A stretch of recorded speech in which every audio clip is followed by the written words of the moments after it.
Hello Internet, my name is Matt. I am a student at the Miami Valley School, and I've been asked to give a speech for my American government class regarding anything that I found interesting throughout the class. In this class, we've basically been talking about a couple things like the Founding Fathers and how they created the government the way they did, and why they created the government the way they did. But we've also talked a little bit about the government today and how it's changed from when it was originally created. There are many things that I found really interesting in this class, but I have to say there's three things that really grabbed my attention. How the government was formed, who the Founding Fathers are, and how they were able to create the government that they did, and how much the government has changed today. So before this class, I was like most Americans. I didn't really know much about how the government was formed, and I didn't really care.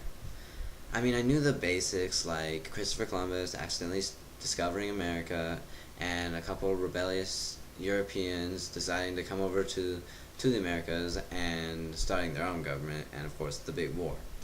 But after having a couple classes of the American government, I realized how important the formation of government is and why I should care.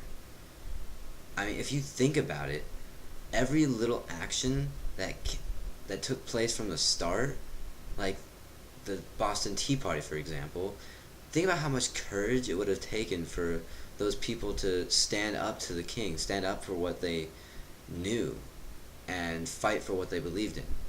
Do you know how easy it would have been for them just to sit back and wait for someone else to fix their problems for them, like most of us Americans do today?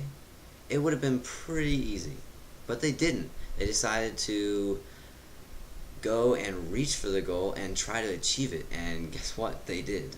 And the reason this is so cool is because it just shows how much you can accomplish when you care about something and you put the time and effort into accomplishing it. Just like the Founding Fathers.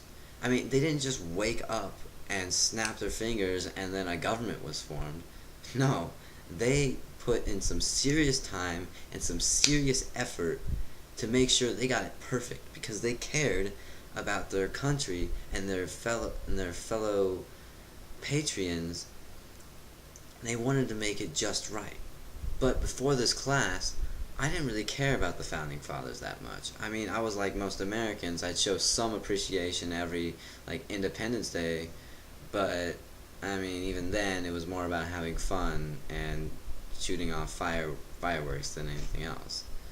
And now, after learning about what the Founding Fathers did and how much time and effort they put into making this government, I wish I could go back in time and slap myself for not caring.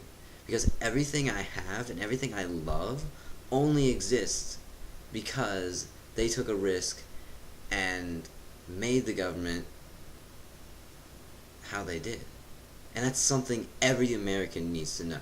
But the problem is that most Americans today don't know what the Founding Fathers did, and they don't care enough to learn what they did.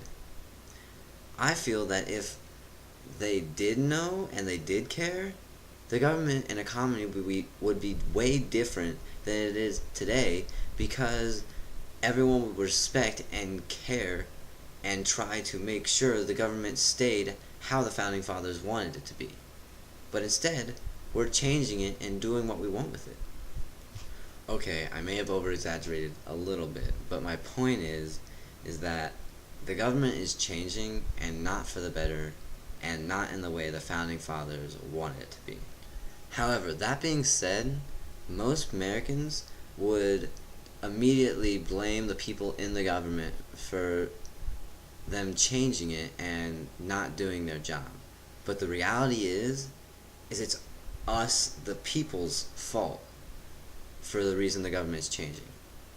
My teacher, Mr. Squires, introduced this really great theory of why the government is changing and how it's changing. He liked to call it the bow tie effect.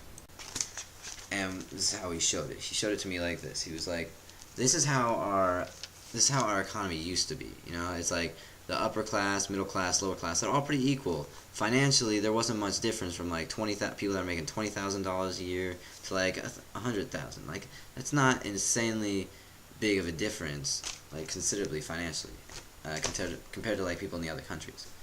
And what really grabbed my attention is what he said. This is how our economy is now. Uh, it's like this, and you can see how it's like a bow tie. The middle class is just getting eradicated. We're just losing it, and like the upper class is getting much more power than they should, and like the lower class is just. I mean, they're not getting more power. They're just getting more of them, and there's more poor people. The reason this is happening is because the people in the upper class very much like being rich and being in the upper class, and they don't want the government to take that away from them.